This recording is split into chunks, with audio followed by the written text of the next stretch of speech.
ഞാൻ ഡോക്ടർ അജയൻ വർഗീസ്, കോഴിക്കോട് ജില്ലയിൽ കുന്നമംഗലം പന്തീർപ്പാടത്തുള്ള institute of sexual and reproductive medicine എന്ന സ്ഥാപനത്തിൻ്റെ ഡയറക്ടറാണ്. International association of sexual medicine practitioners modern medicine എന്ന അസോസിയേഷൻ്റെ അഖിലേന്ത്യാ ചെയർമാനുമാണ്.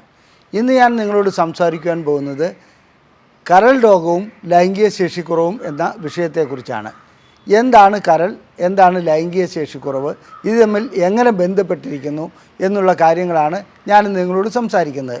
സത്യം പറയട്ടെ, ലൈംഗിക ശേഷിക്കുറവ് അനുഭവപ്പെടുന്ന എൻ്റെ ക്ലിനിക്കിലെത്തുന്ന ഒട്ടുമിക്ക രോഗികൾക്കും ഫാറ്റി ലിവറുണ്ട്. ഫാറ്റി ലിവർ ലൈംഗിക ശേഷിക്കുറവിൻ്റെ ഒരു പ്രധാനപ്പെട്ട കാരണമാണ്. അതുപോലെ തന്നെ മെറ്റബോളിക് സിൻഡ്രോമും. അപ്പോൾ ഈ ഫാറ്റി ലിവറും മെറ്റബോളിക് സിൻഡ്രോമുമായി നേരിട്ടല്ലെങ്കിലും ബന്ധമുണ്ട്. അത് ഞാൻ പിന്നീട് വിശദീകരിക്കാം. അപ്പോൾ കരൾ രോഗം വന്നു കഴിഞ്ഞാൽ തീർച്ചയായിട്ടും ലൈംഗിക ശേഷിക്കുറവ് അനുഭവപ്പെടുന്നുണ്ട്. അതുപോലെ തന്നെ ലൈംഗിക താല്പര്യമില്ലായ്മ അനുഭവപ്പെടുന്നുണ്ട്. ലൈംഗികമായിട്ടുള്ള വിരക്തിയും കാണപ്പെടുന്നുണ്ട്. ഇതിൻ്റെ പിന്നിലുള്ള കാരണങ്ങൾ എന്താണെന്നും കരൾ എന്താണെന്നും കരളിൻ്റെ ധർമ്മങ്ങൾ എന്താണെന്നുമുള്ളതാണ് ഇന്ന് വിശദീകരിക്കുവാൻ പോകുന്നത്. കാമുകൻ കാമുകിയെ എൻ്റെ കരളേ എന്ന് വിളിക്കാറുണ്ട്. ഈ കരളും ഈ ഞാനിവിടെ വിവക്ഷിക്കാൻ പോകുന്ന കരളുമായിട്ട് യാതൊരു ബന്ധവുമില്ല. അത് ഒരു സാഹിത്യകാരന്മാരുടെ ഒരു സങ്കല്പ സൃഷ്ടി മാത്രമാണ്. കരൾ എന്ന് പറയുന്നത് നമ്മുടെ ശരീരത്തിലെ ഒരു അവയവമാണ്. ആ അവയവത്തിൻ്റെ പ്രത്യേകത എന്താണെന്ന് വെച്ചാൽ അത് ശരീരത്തിലെ എല്ലാ വിഷാംശങ്ങളും ഇല്ലാതാക്കുവാൻ ശ്രമിക്കുന്നു.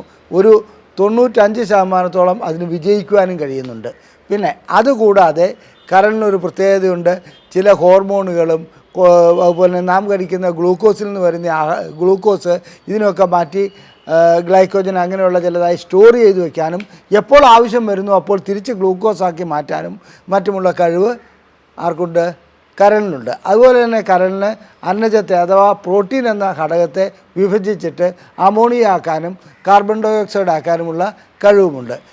അത് യൂറിയ എന്ന് പറയുന്ന പദാർത്ഥം കരളിൽ വെച്ചാണ് ഉണ്ടാകപ്പെടുന്നത്. അതായത് അമോണിയയും കാർബൺ ഡൈ ഓക്സൈഡും ചേർന്നിട്ട്. അപ്പോൾ കരളിനെ സംബന്ധിച്ചിടത്തോളം ഇതൊരു കെമിക്കൽ ഫാക്ടറി തന്നെയാണ്. ചില്ലറ ജോലികളല്ല കരളിലുള്ളത്. ഒട്ടനവധി പ്രവൃത്തികൾ ചെയ്യുവാനുണ്ട്. പിന്നെ ഇതുകൂടാതെ നാം കഴിക്കുന്ന ആഹാരത്തിന് എന്താണ് സംഭവിക്കുന്നത്? ആഹാരം കുടലിൽ നിന്ന് ദഹിച്ചു കഴിഞ്ഞാൽ നേരെ മറ്റ് സർക്കുലേഷനിലേക്കല്ല പോകുന്നത്, വേണ്ട അവയവങ്ങൾക്ക് നേരിട്ട് എത്തിച്ചു കൊടുക്കുകയല്ല ചെയ്യുന്നത്, കരളിലേക്ക് പോകുന്നു. കാരണം എന്താണ്? ഈ ആഹാരത്തിൽ ഉള്ള ഗ്ലൂക്കോസിനെ കൂടുതലുണ്ടെങ്കിൽ അതിനെ സ്റ്റോർ ചെയ്യാനും അതുപോലെ തന്നെ മറ്റ് ഘടകങ്ങളെ വിഘടിപ്പിക്കുവാനും ആരാണ് വേണ്ടത്? കരളാണ് വേണ്ടത്. കരൾ അത്തരം കാര്യങ്ങൾ ചെയ്യുന്നതോടുകൂടി അവിടെ നമ്മുടെ ശരീരത്തിൽ ആഹാരത്തിൽ കൂടി വല്ല വിഷ അംശങ്ങളും വന്നിട്ടുണ്ടെങ്കിൽ, വിഷകരമായ പദാർത്ഥങ്ങൾ വന്നിട്ടുണ്ടെങ്കിൽ അതിനെ ഡീടോക്സിഫിക്കേഷൻ അഥവാ നിർമ്മാർജ്ജനം ചെയ്യുന്നതും കരൾ തന്നെയാണ്. അപ്പോൾ കരളിന് ഇത്രയും ഭാരിച്ച ജോലികളുണ്ട്. ഇതുകൂടാതെ കരളിനൊരു ജോലിയുണ്ട്, പിത്തരസം ഉണ്ടാക്കുക എന്നുള്ളത്. അത് പിത്തരസം ഉണ്ടാക്കി ഗോൾ ബ്ലാഡറിൽ സ്റ്റോർ ചെയ്യുകയും അവിടെ നിന്ന് ആ കുടൽ വഴിക്ക് കുടലിലേക്ക് എത്തിക്കുകയും ചെയ്തത് കരൾ തന്നെയാണ്. അപ്പോൾ ഇത്തരം ധർമ്മങ്ങളാണ് കരളിനുള്ളത്. അപ്പോൾ ഈ കരൾ രോഗം ഏതെങ്കിലും ബാധിച്ചാൽ ലൈംഗിക ശേഷിക്കുറവ് ഉണ്ടാകുന്നതിൻ്റെ പ്രധാനപ്പെട്ട കാരണം ഹോർമോൺ വ്യതിയാനം, എൻസൈം വ്യതിയാനം ഇതൊക്കെ സൃഷ്ടിക്കുന്നതിൽ കരളിന് കഴിയാതെ വരുന്നു. അഥവാ കരളിന് അതിൻ്റെ ധർമ്മങ്ങൾ നിർവഹിക്കാൻ കഴിയാതെ വരുന്നതോടുകൂടി വേണ്ടത്ര ഹോർമോൺ ഉൽപ്പാദനം നടക്കാതെ വരുന്നു, എൻസൈം ഉൽപ്പാദനം നടക്കാതെ വരുന്നു. ഇതെല്ലാമാണ് കരളിനെ ബാധിക്കുന്ന പ്രധാന പ്രശ്നങ്ങൾ. ഇനി മറ്റൊരു കാര്യം, കരളിന് മറ്റൊരു അമോണിയയും കാർബൺ ഡൈ ഓക്സൈഡും ചേർത്ത് യൂറിയ ഉണ്ടാക്കുന്നു എന്ന് ഞാൻ പറഞ്ഞു. ഈ ആ പ്രവർത്തനം നിലച്ചു പോയി കഴിഞ്ഞാൽ അമോണിയ വളരെ അപകടം പിടിച്ച ഒരു ഗ്യാസാണെന്ന് നമുക്ക് എല്ലാവർക്കും അറിയാം.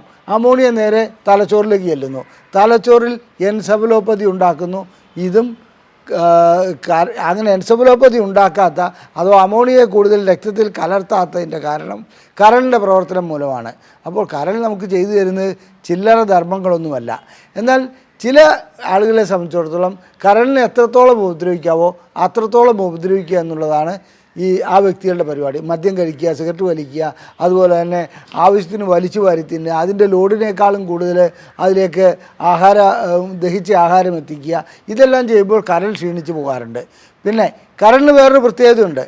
ഈ എത്ര മുറിച്ച് കളഞ്ഞാലും ശരി അതിന് വീണ്ടും വീണ്ടും വിഭജിച്ച് വളരാനുള്ള കഴിവുണ്ട്. അതുകൊണ്ടാണ് ലിവർ ട്രാൻസ്പ്ലാന്റേഷൻ നടത്തുന്നതിന് ഏതെങ്കിലും ഒരു ബന്ധുവിൻ്റെ ലിവർ എടുക്കുമ്പോൾ അവരുടെ പകുതി ലിവർ മാറ്റിവെച്ചാൽ പോലും അല്ലെങ്കിൽ കാൽഭാഗം മാറ്റിവെച്ചാൽ പോലും അത് പെട്ടെന്ന് തന്നെ വളർന്ന് പൂർണ്ണ രൂപത്തിലെത്തും. പകുതി മാറ്റിവെച്ച ലിവർ കൊണ്ട് ദാതാവിന് നൽകിയിട്ട് അദ്ദേഹത്തിൻ്റെ പ്രശ്നം പരിഹരിക്കുവാനും കഴിയുന്നുണ്ട്. അപ്പോൾ കരൾ എവിടെയാണ് സ്ഥിതി ചെയ്യുന്നത്? കരൾ ഡയഫ്രത്തിന് താഴെയായിട്ട്, അതായത് നമ്മുടെ വലതുവശത്താണ് സ്ഥിതി ചെയ്യുന്നത്, വയറിൻ്റെ ഏറ്റവും മുകൾ ഭാഗത്തായിട്ടെന്ന് പറയാം. ഓക്കെ, ഈ കരളിനെ സംബന്ധിച്ചിടത്തോളം ഈ ധർമ്മങ്ങൾ നിർവഹിക്കുന്നതിന് അതിന് ശാന്തമായിട്ടുള്ള, അതായത് ഒരു അന്തരീക്ഷം ആവശ്യമുണ്ട്. കരളിന് കൂടുതൽ ലോഡ് കൊടുക്കാതിരിക്കുകയാണ് വേണ്ടത്. ഇനി നമുക്ക് കരളിനെ ബാധിക്കുന്ന രോഗങ്ങൾ എന്തെല്ലാമാണെന്നുള്ളത് നമുക്കൊന്ന് പരിശോധിച്ച് നോക്കാം. കരളിനെ ബാധിക്കുന്ന രോഗങ്ങളിൽ ലൈംഗികതയുമായി ബന്ധപ്പെട്ടതിൽ ഏറ്റവും പ്രധാനപ്പെട്ടത് ഫാറ്റി ലിവറാണ്. തീർച്ചയായിട്ടും സിറോസിസ് അതുപോലെയുള്ള അസുഖങ്ങളൊക്കെ ലൈംഗികതയ്ക്ക് കാരണമാകുന്നുണ്ടെങ്കിലും ഫാറ്റി ലിവർ വരുന്ന ഒരു വ്യക്തിയെ സംബന്ധിച്ചിടത്തോളം ലൈംഗിക ശേഷിക്കുറവ് അനുഭവപ്പെടുന്നുണ്ടെങ്കിൽ അദ്ദേഹത്തിന് ആ ഫാറ്റി ലിവർ ചികിത്സിച്ച് മാറ്റാതെ എത്ര മരുന്നുകൾ നൽകിയാലും ഒരു ശാശ്വത പരിഹാരം ഉണ്ടാക്കാൻ കഴിയില്ല. ഇവിടെ വരുന്ന പല രോഗികളും ഞാൻ 6 മാസം മരുന്ന് കഴിച്ചല്ലോ, എൻ്റെ രോഗം എന്താ മാറാത്തത്, എനിക്ക് വീണ്ടും വീണ്ടും ഗുളിക കഴിക്കേണ്ടി വരുന്നുണ്ടല്ലോ, ഇത് എന്ത് ചികിത്സയാണെന്നൊക്കെ എന്നോട് തട്ടിക്കയറാറുണ്ട്. ഇതിൻ്റെ യഥാർത്ഥ കാരണം ഞാൻ അവരുടെ BMI ചാർട്ട് കാണിച്ചു കൊടുക്കാറുണ്ട്. അതായത് നിങ്ങളുടെ വെയിറ്റ് എത്രയാണ്, ഹൈറ്റ് എത്രയാണ്, നിങ്ങളെ സംബന്ധിച്ചിടത്തോളം നിങ്ങളുടെ ബേസിക് മെറ്റബോളിക് ഇൻഡെക്സ് വളരെ കൂടുതലാണ്. ഇങ്ങനെ കൂടുതൽ വരുന്നത് കൊണ്ട് ഫാറ്റി ലിവർ ഉണ്ടായിരിക്കുന്നു. ആ ഫാറ്റി ലിവർ വരുന്നതുകൊണ്ട് നിങ്ങൾക്ക് വേണ്ടത്ര ഹോർമോൺ ഉൽപ്പാദനം നടക്കുന്നില്ല, മറ്റ് പ്രവർത്തനങ്ങളെ, ദഹന പ്രക്രിയ, മറ്റ് കാര്യങ്ങളെ എല്ലാത്തിനും അത് സാരമായി ബാധിക്കുന്നു. അപ്പോൾ നമുക്ക് ആദ്യം തന്നെ എന്താണ് ഫാറ്റി ലിവർ എന്നുള്ളതിലേക്ക് പോകാം. കരളിനെ സംബന്ധിച്ചിടത്തോളം കരളിൻ്റെ കോശങ്ങൾക്ക് നമ്മുടെ ശരീരത്തിൽ നിന്ന് ലഭിക്കുന്ന, അഥവാ കുടലിൽ നിന്ന് ലഭിക്കുന്ന ആഹാര പദാർത്ഥങ്ങളെ വേണ്ട രീതിയിൽ ക്രമീകരിക്കുവാനും അഥവാ അതിൽ വിഷാംശങ്ങളുണ്ടെങ്കിൽ അതിനെ നിർമ്മാർജ്ജനം ചെയ്യാനും കഴിയുമെന്ന് ഞാൻ സൂചിപ്പിച്ചു. എന്നാൽ ഇതിനകത്തേക്ക് കൂടുതൽ ഫാറ്റ് വരികയാണെങ്കിൽ, അതായത് കണ്ടമാനം കൊഴുപ്പടങ്ങിയ പദാർത്ഥങ്ങൾ വരികയാണെങ്കിൽ കരൾ അവിടെ അത് സ്റ്റോർ ചെയ്ത് വയ്ക്കുന്നു. അങ്ങനെ വരുന്നതോടുകൂടി ആ സ്റ്റോർ ചെയ്തിരിക്കുന്നത് കൂടുതലാകുന്നതോടുകൂടി കരളിൻ്റെ യഥാർത്ഥ കോശങ്ങൾ നിർജീവമായി പോകുന്നു.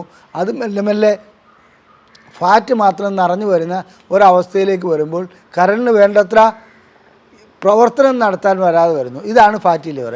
അത് ഗ്രേഡ് 1 ഉണ്ട്, ഗ്രേഡ് 2 ഉണ്ട്, ഗ്രേഡ് 3 ഉണ്ട്, ഗ്രേഡ് 4 ഉണ്ട്. പിന്നെ അപ്പുറത്തെ ചേട്ടൻ സിറോസിസാണ്. ആ സിറോസിസിലേക്ക് പോകുന്നതിന് മുമ്പുള്ള ഘട്ടങ്ങളാണ് ഞാൻ പറഞ്ഞത്. ഫാറ്റി ലിവർ ഏത് രൂപത്തിലുള്ളതാണെങ്കിലും റിവേഴ്സ് ചെയ്യാൻ പറ്റുന്നതാണ്. അതായത് രോഗി ശ്രമിക്കുകയാണെങ്കിൽ ഫാറ്റി ലിവറിന് പരിഹാരമുണ്ടാക്കാൻ കഴിയുന്നതാണ്. ഇത് നമുക്ക് എങ്ങനെ പരിശോധിച്ചറിയാമെന്ന് വെച്ചാൽ, ലിവർ ഫംഗ്ഷൻ ടെസ്റ്റ് ചെയ്യുകയാണെങ്കിൽ തീർച്ചയായിട്ടും അദ്ദേഹത്തിൻ്റെ SGPT, SGOT ഇങ്ങനെയുള്ള കാര്യങ്ങൾ മുന്നോട്ട് വന്നിരിക്കുന്നതായി കാണാം. മറ്റ് ടെസ്റ്റ്, അതായത് LFTയുടെ മറ്റ് ഘടകങ്ങളിലും മാറ്റം വന്നിരിക്കുന്നതായി കാണാം. അതുകൊണ്ട് ഫാറ്റി ലിവർ ഉണ്ടോ എന്നുള്ളത് സ്കാൻ ചെയ്ത് നോക്കി കണ്ടുപിടിക്കാം, LFT ചെയ്തും കണ്ടുപിടിക്കാം. LFT ചെയ്തിട്ട് ഒരു പ്രശ്നമില്ലെങ്കിലും ഒന്ന് സ്കാൻ ചെയ്ത് നോക്കുന്നത് നല്ലതാണ്.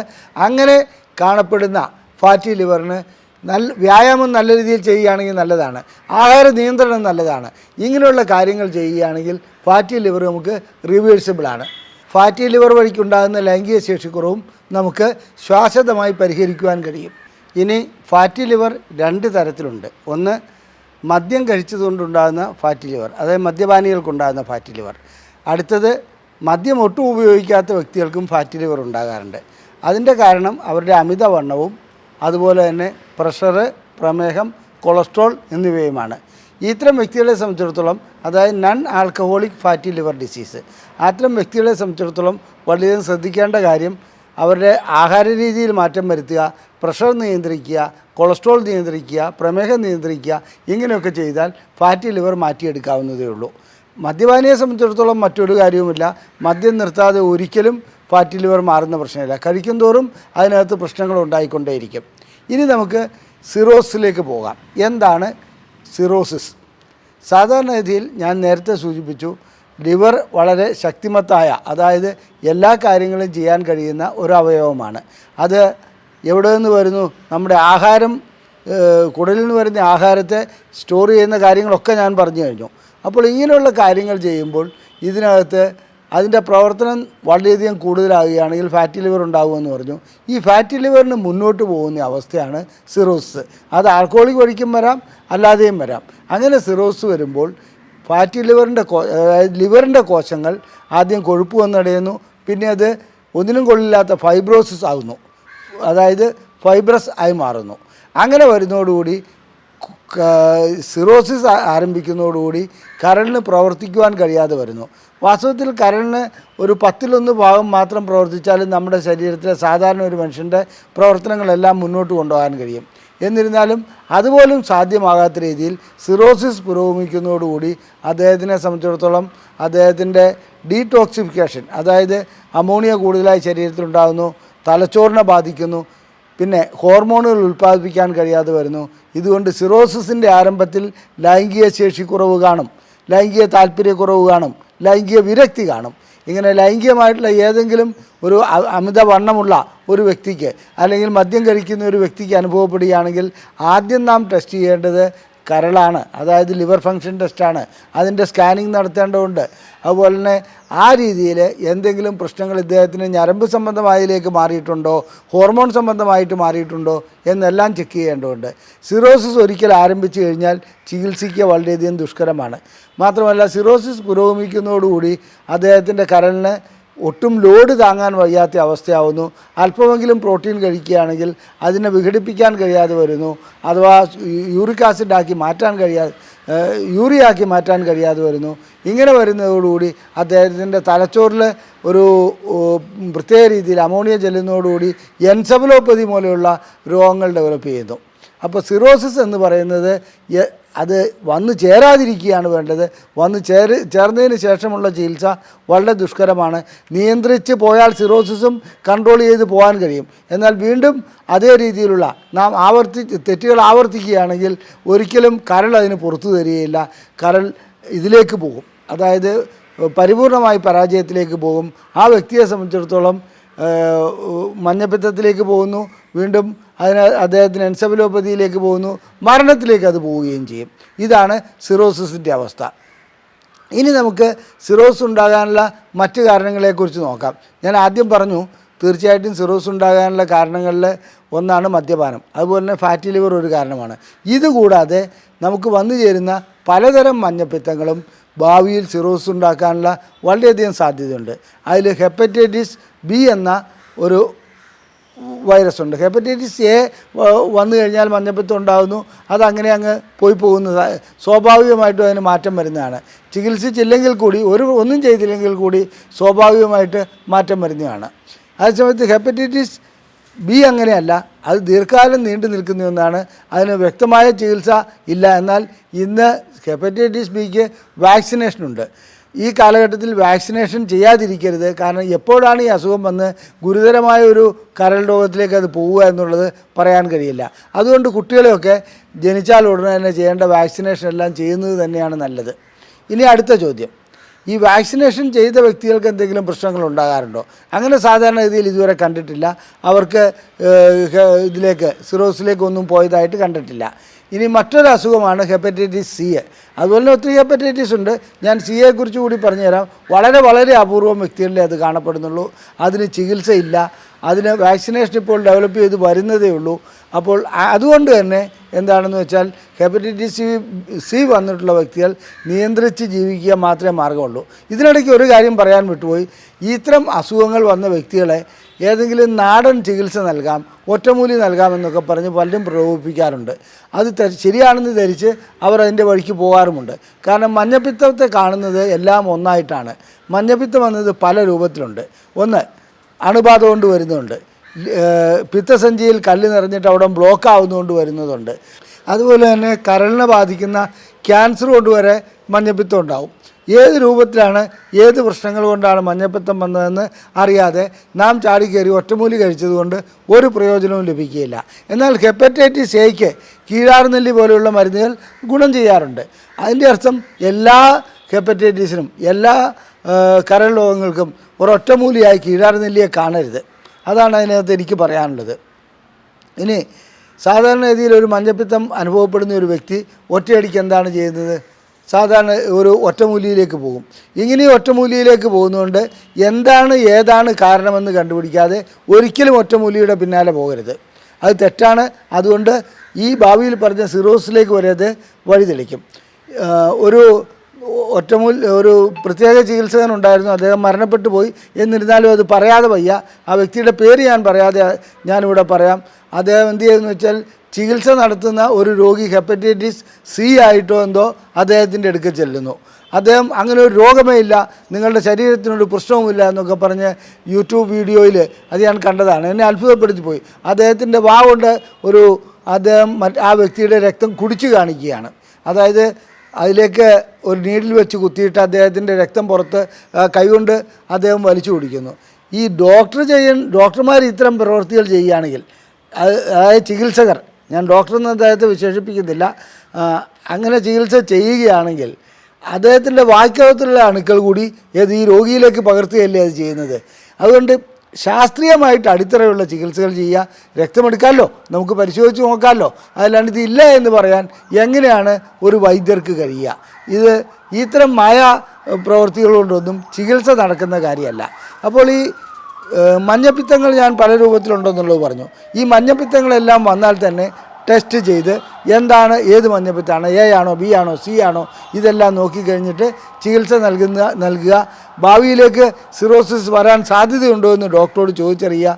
ബിയും സിയും ഒക്കെ ആണെങ്കിൽ സിറോസിസ് വരാൻ സാധ്യതയുണ്ട്. അങ്ങനെ സിറോസിസ് വരികയാണെങ്കിൽ അതിന് എന്ത് ചെയ്യണം എന്നുള്ളതിൽ നമ്മുടെ ആഹാര നിയന്ത്രണം വേണം, ജീവിതശൈലി മാറ്റം വരുത്തണം. ഇത്തരം കാര്യങ്ങളെല്ലാം ശ്രദ്ധിക്കുകയാണെങ്കിൽ കുറച്ചുകൂടെ ആയുസ് നീട്ടിക്കിട്ടും. അതാണ് എനിക്ക് പറയാനുള്ളത്. അപ്പോൾ ലൈംഗിക ശേഷിക്കുറവ് സൃഷ്ടിക്കുന്നതിൽ സിറോസിസിൻ്റെ പ്രവർത്തനം ഞാൻ പറഞ്ഞു കഴിഞ്ഞു. അത് തലച്ചോറിനെ ബാധിക്കുന്നു, ഹോർമോണിനെ ബാധിക്കുന്നു. അങ്ങനെ സിറോസിസ് വന്നു കഴിഞ്ഞാൽ ലൈംഗിക ശേഷിക്കുറവ് പരിപൂർണമായി കുറയുന്ന ഒരവസ്ഥയിലേക്ക് പോകും. മാത്രമല്ല, ഇതിന് ചികിത്സ നൽകുമ്പോൾ എല്ലാവരും ഭയപ്പെടുന്ന ഒരു കാര്യമുണ്ട്. വയാഗ്ര പോലെയുള്ള ഗുളികകൾ നൽകുന്നത് ശരിയാണോ? അദ്ദേഹത്തിൻ്റെ കരളിനെ തകർക്കില്ലേ, ഹൃദയത്തെ തകർക്കില്ലേ, കിഡ്നി തകരാറിലാക്കില്ലേ? തെറ്റാണത്. ശരിക്കും പറഞ്ഞാൽ ലിവർ ട്രാൻസ്പ്ലാന്റേഷൻ ചെയ്തു കഴിഞ്ഞാൽ, അതായത് ഇത്തരം സിറോസിസിനും ക്യാൻസറിനും, ലിവർ ക്യാൻസറിന് ഒരു പരിധി വരെ അത്രേ ഉള്ളൂ, എല്ലാ ക്യാൻസറിനും ട്രാൻസ്പ്ലാന്റേഷൻ നടത്താൻ പറ്റില്ല. ലിവർ സിറോസിസിന് ശസ്ത്രക്രിയ ചെയ്തു കഴിഞ്ഞാൽ, അതായത് ഒരു വ്യക്തിയുടെ ലിവർ മാറ്റിവെക്കുകയാണെങ്കിൽ അദ്ദേഹത്തിന് സിഡ്നാഫിൽ അതുപോലെ തന്നെ വയാഗ്ര പോലുള്ള ഗുളികകൾ കൊടുക്കുന്നതുകൊണ്ട് ഒരു ദോഷവും വരില്ല. അത്ര 8-10 രോഗികൾ ഇന്ന് ഞാൻ ചികിത്സിച്ച് അവർക്ക് ലൈംഗികമായിട്ട് നല്ല ജീവിതം നയിക്കാൻ കഴിയുന്നുണ്ട്. ആ ചികിത്സ നൽകുമ്പോൾ നാം ശ്രദ്ധിക്കേണ്ട മറ്റു കാര്യങ്ങളും ഉപദേശങ്ങളും എല്ലാം സർജൻ തന്നെ പറഞ്ഞു കൊടുത്തിട്ടുണ്ടാവും. പിന്നെ ഈ സർജറി ചെയ്യുന്ന സന്ദർഭങ്ങളിലും ഇത് ഉപയോഗിക്കാറുണ്ട്. സിഡ്നാഫിൽ പോലെയുള്ള ഗുളികൾ ഉപയോഗിക്കാറുണ്ട്. പോർട്ടൽ ഹൈപ്പർ ടെൻഷൻ എന്ന് പറയുന്ന ഒരവസ്ഥയുണ്ട്. എന്താണ് ഈ പോർട്ടൽ ഹൈപ്പർ ടെൻഷൻ? ശരിക്കും പറഞ്ഞാൽ നമ്മുടെ ശരീരത്തിൽ നിന്നും, അതായത് ശരീരത്തിലെ കുടലിൽ നിന്നും ആഹാരം നേരെ ഹൃദയത്തിലേക്കല്ല പോകുന്നതെന്ന് ഞാൻ പറഞ്ഞു. ആഹാരം നേരെ ലിവറിലേക്കാണ് പോകുന്നത്. അത് ചെന്നിട്ട് പിന്നെ ചെല്ലുന്നതാണ് എങ്ങോട്ട് പോകുന്നത്? ഹൃദയത്തിൻ്റെ വലത്തെ അറയിലേക്ക്. ആ വലത്തെ അറയിൽ നിന്നാണ് വീണ്ടും ശ്വാസകോശത്തിലേക്ക് പോകുന്നത്. ഈ ശ്വാസകോശത്തിൽ നിന്നാണ് തിരിച്ച് രക്തം ഇടത്തെ അറയിലേക്ക് വരുന്നത്. അപ്പോൾ ആ വരുന്ന അത്രയും സർക്കുലേഷനാണ് പോർട്ടൽ സർക്കുലേഷനായിട്ട് നമുക്ക് പറയാൻ കഴിയുന്നത്. പോർട്ടൽ സർക്കുലേഷനായിട്ട് നമുക്ക് പറയാൻ കഴിയുന്നത് അവിടെ പ്രഷർ കൂടുകയാണെങ്കിൽ പ്രശ്നം ഗുരുതരമാവും. അതിനും നൽകുന്നത് ഈ ഔഷധമാണ്, അതായത് വയാഗ്ര പോലെയുള്ള ഗുളികകളാണ്. അപ്പോൾ നമ്മൾ സിറോസിനെ കുറിച്ച് പറഞ്ഞു കഴിഞ്ഞു, ലിവർ ട്രാൻസ്പ്ലാന്റേഷൻ്റെ കാര്യം പറഞ്ഞു കഴിഞ്ഞു. ഇനി അടുത്തത് കരളിനെ ബാധിക്കുന്ന അർബുദത്തെക്കുറിച്ചാണ്. ഞാനൊരു കാര്യം പറയാം. കരളിനെ ബാധിക്കുന്ന അർബുദങ്ങൾ 2 രൂപത്തിലുണ്ട്. പ്രധാനമായിട്ടും ഒന്ന് കരളിൽ തന്നെ ഉണ്ടാകുന്ന അർബുദം, 2 സിറോസിസൊക്കെ കഴിഞ്ഞാൽ ചിലപ്പോൾ അർബുദത്തിലേക്ക് പോകാറുണ്ട്, 2 മറ്റ് അവയവങ്ങളിലുള്ള അർബുദം കരളിലേക്ക് വന്നു ചേരുന്ന അവസ്ഥ. പിന്നെ അത് എല്ലാ ഭാഗത്തേക്കും പോകും. അപ്പോൾ അതുകൊണ്ട് പ്രൈമറി ആണോ സെക്കൻഡറി ആണോ എന്നുള്ളതിലാണ് ആദ്യത്തെ കാര്യം കിടക്കുന്നത്. ഏത് അസുഖം വന്ന് കരളിനെ ബാധിക്കുന്ന അർബുദങ്ങൾക്ക് ചികിത്സ പരിമിതമാണ്. അതുപോലെ തന്നെ പെട്ടെന്ന് തന്നെ ഒരു ചുരുങ്ങിയ കാലയളവിൽ തന്നെ മരണം സംഭവിക്കാനുള്ള സാധ്യതയുണ്ട്. മനസ്സിലാക്കേണ്ട കാര്യം ഇത്തരം രോഗങ്ങൾ ക്ഷണിച്ച് വരുത്താതിരിക്കുക എന്നുള്ളതാണ്. ഇപ്പോൾ നാം മനസ്സിലാക്കിയത് എന്താണെന്ന് വെച്ചാൽ, കരളിനെ ബാധിക്കുന്ന രോഗങ്ങളായിട്ട് ഒന്ന് വൈറൽ ഹെപ്പറ്റൈറ്റിസ്, അതായത് മഞ്ഞപ്പിത്തങ്ങൾ എ ബി സി ഡി അങ്ങനെയുണ്ട്. ഇനി ചില പരാതങ്ങൾ കൂടി അതിനകത്ത് പങ്കെടുക്കാറുണ്ട്. അമീബ പോലെയുള്ള ചില ഇതിലൊക്കെ അങ്ങനെ അസുഖങ്ങൾ വരാറുണ്ട്, കരളിനെ ബാധിക്കാറുണ്ട്. അതുകൂടാതെ ഫാറ്റി ലിവർ നമുക്ക് നിയന്ത്രിച്ച് കൊണ്ടാവുന്നേ ഉള്ളൂ, നമുക്ക് നിയന്ത്രണത്തിൽ കൊണ്ടുവരാൻ പറ്റും. പിന്നെ നാമായിട്ട് സൃഷ്ടിക്കുന്ന മദ്യപാനം, അങ്ങനെയൊക്കെയുള്ള കാര്യങ്ങൾ കരളിനെ ബാധിക്കുന്നുണ്ട്. ഇതുകൂടാതെ സിറോസിന് എന്ത് വേണമെന്നുള്ളത് ഞാൻ പറഞ്ഞു കഴിഞ്ഞു. അടുത്തത് ക്യാൻസർ അഥവാ അർബുദം. അർബുദം 2 രൂപത്തിലുണ്ടെന്ന് പറഞ്ഞു കഴിഞ്ഞു. അർബുദം ബാധിച്ചു കഴിഞ്ഞാൽ ലൈംഗിക ശേഷി സ്വാഭാവികമായിട്ടും ശാരീരികമായ ക്ഷീണം കൊണ്ടും മറ്റു കാര്യങ്ങൾ കൊണ്ടും ഞരമ്പുകളുടെ പ്രവർത്തനം കൊണ്ടും ഹോർമോണിൻ്റെ പ്രവർത്തനം കൊണ്ടും രക്തക്കൊള്ളുകളുടെ പ്രശ്നങ്ങൾ കൊണ്ടും തന്നെ തകർന്നു പോകുന്നതായി കാണാം.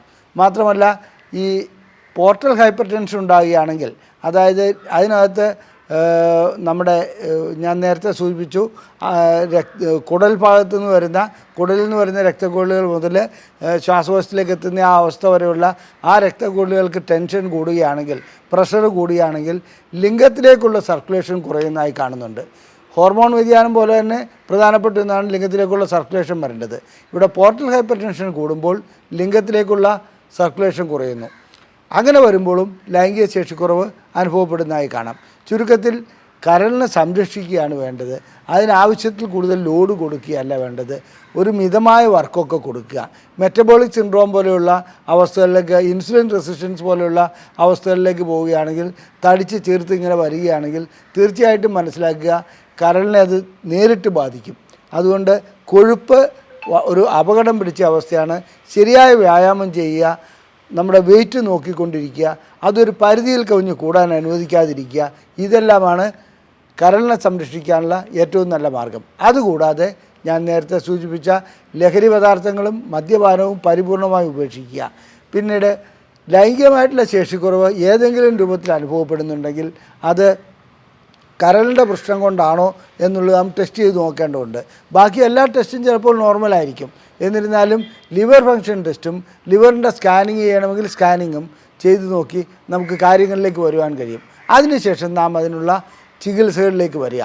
പിന്നെ കരൾ മാറ്റിവെച്ച രോഗികളുടെ കാര്യം ഞാൻ പറഞ്ഞു കഴിഞ്ഞു. അതുപോലെ തന്നെ അതിനു മുമ്പ് ചില കാര്യങ്ങൾ നാം ശ്രദ്ധിക്കേണ്ടതുണ്ട്. ഈ ലൈംഗികമായിട്ടുള്ളൊരു പ്രശ്നം അനുഭവപ്പെടുകയാണെങ്കിൽ അതിന് നൽകേണ്ട ഗുളികകൾ സ്വയം ഏതെങ്കിലും മെഡിക്കൽ ഷോപ്പിൽ പോയി വാങ്ങി കഴിക്കരുത്. കരൾ രോഗികൾ അവർക്കത് പല രീതിയിലും പല പ്രശ്നങ്ങളും ഉണ്ടാക്കാം. അതുകൊണ്ട് ഡോക്ടറെ കണ്ട് പരിശോധനകളെല്ലാം നടത്തിയതിന് ശേഷം ഏതൊക്കെ ചികിത്സകളാണ് ചെയ്യേണ്ടതെന്ന് ഡോക്ടർ നിർദ്ദേശിച്ചു തരും. ഞാൻ ഇതിനു മുമ്പ് പലയിടത്തും സൂചിപ്പിച്ചിട്ടുണ്ട്. ഒരു ടാറിട്ട റോഡിൽ ഒരു മെറ്റൽ ഇളകിക്കഴിഞ്ഞാൽ ഒരു ചെറിയ കുഴി വരുന്നു. ആ കുഴി പല വാഹനങ്ങൾ പോയി കഴിയുമ്പോൾ അത് വലിയൊരു ഗർത്തമായി മാറുന്നു. മനുഷ്യൻ്റെ ആരോഗ്യത്തിൻ്റെ കാര്യത്തിലും ഒരു നിസ്സാര പ്രശ്നത്തിലാണ് തുടക്കം വരുന്നത്. ആ നിസ്സാര പ്രശ്നം അപ്പോൾ തന്നെ പരിഹരിക്കേണ്ടതാണ്. അതല്ലാതെ പിന്നീടാവട്ടെ എന്ന് കരുതി പോകരുത്. മിക്ക രോഗങ്ങൾക്കും ആദ്യ സൂചനയായി ലഭിക്കുന്നത് ലൈംഗിക ശേഷി നഷ്ടപ്പെടുക എന്നുള്ളതാണ്. ലൈംഗികമായി ഇല്ലാതാകുക എന്നുള്ളതാണ്. അതിനെ അവഗണിക്കരുത്. അത് ഒരു മാരക രോഗത്തിൻ്റെ ലക്ഷണമാണ്. അപ്പോൾ ആദ്യത്തെ കല്ല് ഇളകി കഴിയുമ്പോൾ തന്നെ ടാർ ചെയ്ത് വൃത്തിയാക്കി വെച്ച് കഴിഞ്ഞാൽ ആ റോഡ് വളരെ കാലം ഉപയോഗിക്കാൻ പറ്റും. ഇതിങ്ങനെ ചെയ്യാതെ വരുന്നതുകൊണ്ടാണ് അവസാനം പത്രത്തിലും മറ്റേലുമൊക്കെ ഫോട്ടോ കൊടുത്തിട്ട് സഹായധനമൊക്കെ അഭ്യർത്ഥിച്ചുകൊണ്ട്, അതായത് ലിവർ ട്രാൻസ്പ്ലാന്റേഷന് വേണ്ടിയിട്ട് 2 കുട്ടികളുടെ പിതാവാണ് എന്നൊക്കെ പറഞ്ഞ് പരസ്യം ചെയ്യേണ്ടി വരുന്നത്. ഒരു കാര്യം അഭ്യർത്ഥിക്കട്ടെ, നാം നമ്മെ തന്നെ നിയന്ത്രിക്കുകയാണെങ്കിൽ, കരളിനെ നാം വേണ്ട രീതിയിൽ സംരക്ഷിക്കുകയാണെങ്കിൽ സിറോസിസിനെ അല്ല അർബുദത്തെ പോലും നമുക്കൊരു പരിധിവരെ മാറ്റി നിർത്തുവാൻ കഴിയും. നമുക്കതിൽ നിന്ന് പരിപൂർണമായിട്ടുള്ള മോചനം ഉണ്ടാകുകയും ചെയ്യും. തുടക്കത്തിൽ തന്നെ വേണമെന്ന് മാത്രം. എല്ലാം കഴിഞ്ഞ് അവസാനം ഇതിനു വേണ്ടിയിട്ട് നിലവിളിച്ചിട്ട് ഒരു കാര്യവുമില്ല എന്നുള്ളത് മനസ്സിലാക്കുക. പിന്നെ ഒരു വണ്ടിയുടെ ടയർ മാറ്റി വയ്ക്കുന്നത് പോലെയല്ല ലിവറും കിഡ്നിയും ഒക്കെ മാറ്റി വെച്ച് കഴിഞ്ഞാൽ നിരന്തരമായി അദ്ദേഹം മരുന്ന് കഴിക്കേണ്ടതുണ്ട്, പരിമിതികളുണ്ട്. ഇതെല്ലാം മനസ്സിലാക്കുക. അതുകൊണ്ട് തുടക്കത്തിൽ തന്നെ വേണ്ട രീതിയിൽ നമ്മുടെ ആരോഗ്യം സംരക്ഷിക്കുവാൻ വേണ്ട രീതിയിലുള്ള നടപടികൾ തുടക്കത്തിൽ തന്നെ തുടങ്ങുക. അതാണ് എനിക്ക് അഭ്യർത്ഥിക്കാനുള്ളത്. ലൈംഗികമായി നിങ്ങൾക്ക് എന്തെങ്കിലും പ്രശ്നങ്ങൾ അനുഭവപ്പെടുന്നുണ്ടെങ്കിൽ അത് സ്ത്രീക്കാകട്ടെ പുരുഷനാകട്ടെ അതിനുള്ള ചികിത്സ ഞങ്ങൾ നൽകുന്നുണ്ട്. ഞങ്ങൾ കോഴിക്കോട് ജില്ലയിൽ കുന്നമംഗലം പന്തീർപ്പാടത്താണുള്ളത്. നിങ്ങൾക്ക് ഇവിടെ കാണിച്ചിരിക്കുന്ന ഫോൺ നമ്പർ വഴി എന്തെങ്കിലും ചോദിച്ചറിയുവാനുണ്ടെങ്കിൽ വാട്സപ്പ് വഴി ചോദിച്ചറിയാം. അതുപോലെ തന്നെ ബുക്ക് ചെയ്യണമെങ്കിലും ഈ നമ്പറിൽ തന്നെ വിളിച്ച് ബുക്ക് ചെയ്യാവുന്നതാണ്. നിങ്ങളുടെ ഏത് പ്രശ്നങ്ങൾക്കും പരിഹാരം നൽകുവാൻ ഞങ്ങൾ തയ്യാറുമാണ്. നന്ദി, നമസ്കാരം.